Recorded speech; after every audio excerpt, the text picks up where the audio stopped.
तो आज मैं आपको बताऊंगा कि PPFR रेस कैसे करते हैं। आपको सबसे पहले आपको angulardmsadvantage.com पे जाना है। जैसे जाओगे लॉगिन करने के बाद आपको क्या करना है, यहाँ पे सर्विसेज पे जाना है। सर्विसेज पे आप देखोगे यहाँ पे PPFR लिख के आएगा, इस पर आप क्लिक करोगे।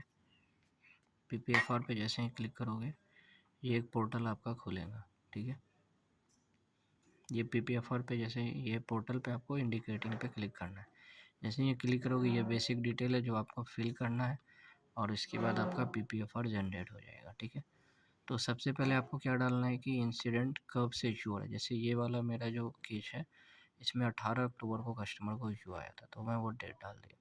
इंसिडेंट नेचर कैसा है, स्पोरेडिक है या फिर क्रॉनिक है। स्पोरेडिक मीन्स हुआ कि ये आपका कभी कभी आता है और क्रॉनिक मीन्स फ्रिक्वेंटली आता है, मतलब बहुत बार आ रहा है इशू। तो हमारा केस था स्पोरेडिक वाला।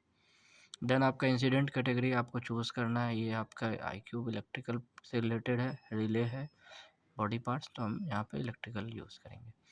देन आपको यहाँ पे डालना है इंसिडेंट का टाइटल। इंसिडेंट टाइटल आपको इस तरीके से डालना है कि कोई भी पढ़े। ये जो जाती है आपके QAD टीम को जाती है, QAD टीम जब इसको पढ़े तो थोड़ा समझे कि एक्चुअली में क्या इशू। जैसे मेरा इशू था गाड़ी में vehicle not going to drive mode, तो हम यहाँ पे लिखेंगे व्हीकल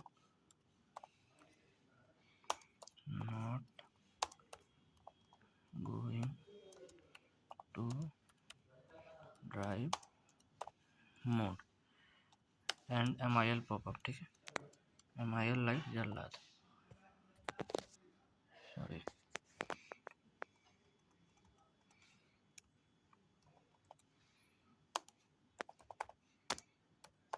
MIL पॉपअप, ओके। तो ये MIL लाइट आपका पॉपअप हो रहा था। देन आपको यहाँ पर ये सब कैटेगरी है। सब कैटेगरी मतलब ये कस्टमर ने आपको कंप्लेन किया था क्या, तो यस। अगर आप PDI में ऑब्जर्वेशन था तो PDI लिखोगे। अगर आपका कोई कस्टमर ने अगर आपको कंप्लेन नहीं किया, आपका डीलर के टीम ने इनको फाइंड आउट किया इशू, तो आप यहाँ पे डालोगे। और सब डीलर ने तो सब डीलर ने।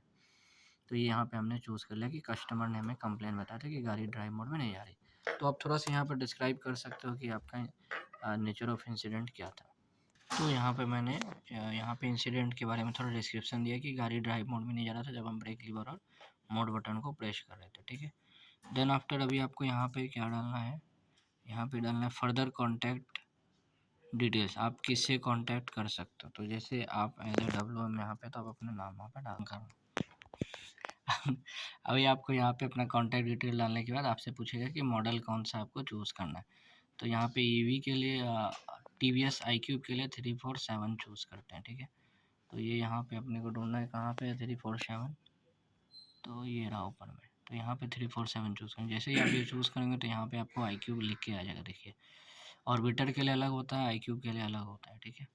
तो ऑर्बिटर मॉडल्स के लिए अलग चूज़ करेंगे। देन आपको यहाँ पे पार्ट नंबर चूज़ करना है कि आपका कौन सा पार्ट नंबर, किसके लिए, कौन से पार्ट नंबर के लिए आप PPFR रेस कर रहे हो। सपोज कोई ऐसा केस होगा जहाँ पे आप PPFR इसलिए रेस कर रहे हो कि कोई भी पार्ट रिप्लेसमेंट नहीं हुआ है ना।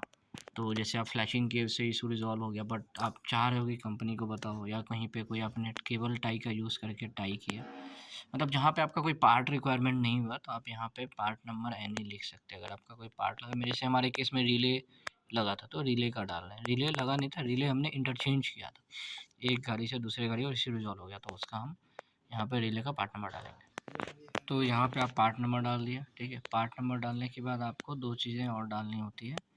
ये है आपको एक्शन टेकन, आपने स्टार्टिंग में क्या एक्शन लिया था इशू रिजॉल्व करने के लिए। अगर आपका इशू रिजॉल्व हो गया है तो देखिए आपसे पूछ रहा है suggestion for resolving issue if any, अगर हुआ है तो। अगर नहीं हुआ है, क्योंकि PPFR हम दो चीज़ के लिए डालते हैं। अगर आप एक तो प्रॉब्लम रिजॉल्व नहीं होता है तब, अगर प्रॉब्लम रिजॉल्व हो गया है ग्राउंड लेवल पे, आप कंपनी को बताना चाहते हैं कि हम ये तरीके से हम रिप्लेस करके, ऐसा जुगाड़ करके हमने कर दिया है, तो आप यहाँ पे ऑफिस के लिए भी रेस कर सकते हो। तो यहाँ पे आपको डिटेल डालना है, ठीक है।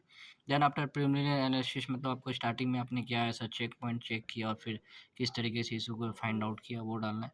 फिर डिफेक्ट ऑफ अकरेंस, मतलब ये इशू कितनी बार आई है ना।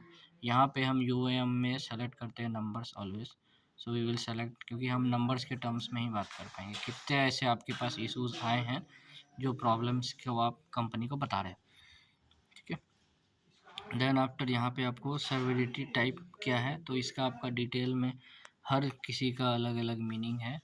तो जैसे यहाँ पर इसका मेरे केस में ये मे टू ब्रेक डाउन, मतलब अगर ये ऐसा इशू कस्टमर को गाड़ी का आता है तो गाड़ी कस्टमर की ब्रेक डाउन हो सकती है ना। अगर सपोज़ कस्टमर को कोई नॉइस का इशू आ रहा है, तो नॉइस से तो गाड़ी ब्रेक डाउन नहीं होगी, बट कहीं न कहीं कस्टमर को एक नाराज़गी फेस होगी।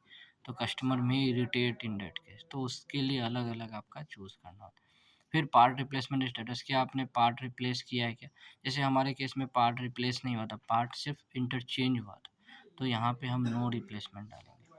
देन आफ्टर यहाँ पे फ्रेम नंबर, इंजन नंबर, जिस गाड़ी के लिए आपने काम किया था उसका पीपीएफआर जो रेज़ किया था, डेट ऑफ सेल वगैरह, एलआर नंबर, क्योंकि हमने सिर्फ रिले को इंटरचेंज किया और हमारा इशू रिज़ॉल्व हो गया, तो यहाँ पे हमें कोई पार्ट रिप्लेस करने की ज़रूरत नहीं पड़ी, तो हम यहाँ पर एनए डालेंगे।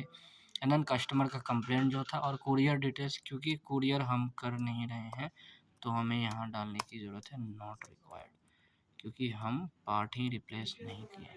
ठीक है, ये आपको कर देना है। देन कॉन्सिक्वेंशियल में आपका कौन सा पार्ट है, मेन पार्ट और कॉन्सिक्वेंशियल पार्ट, तो यहाँ पे आप ये ब्लैंक छोड़ सकते हैं, क्योंकि हमने यहाँ पार्ट ही रिप्लेस नहीं किया देखो, और ये मैंडेटरी भी नहीं है, तो you don't need to fill this. ठीक है, देन आफ्टर आपको यहाँ पे फाइनल सबमिशन करना होता है। सबमिशन करते ही आपके पास एक यहाँ पे पॉपअप आएगा, अभी मैं आपको दिखाऊंगा कंप्लीट करने के बाद, और वही आपका इंसिडेंट नंबर होता है, वही आपका पीपीएफआर नंबर होता है, वही आपको अपने टीएम सर्विस ईवीटीएम्स को शेयर करना होता है। सो आफ्टर सबमिटिंग द पीपीएफआर आपको एक इंसिडेंट नंबर मिलेगा, इंसिडेंट नंबर आपको अपने टीएम से शेयर करना है। Okay, thank you.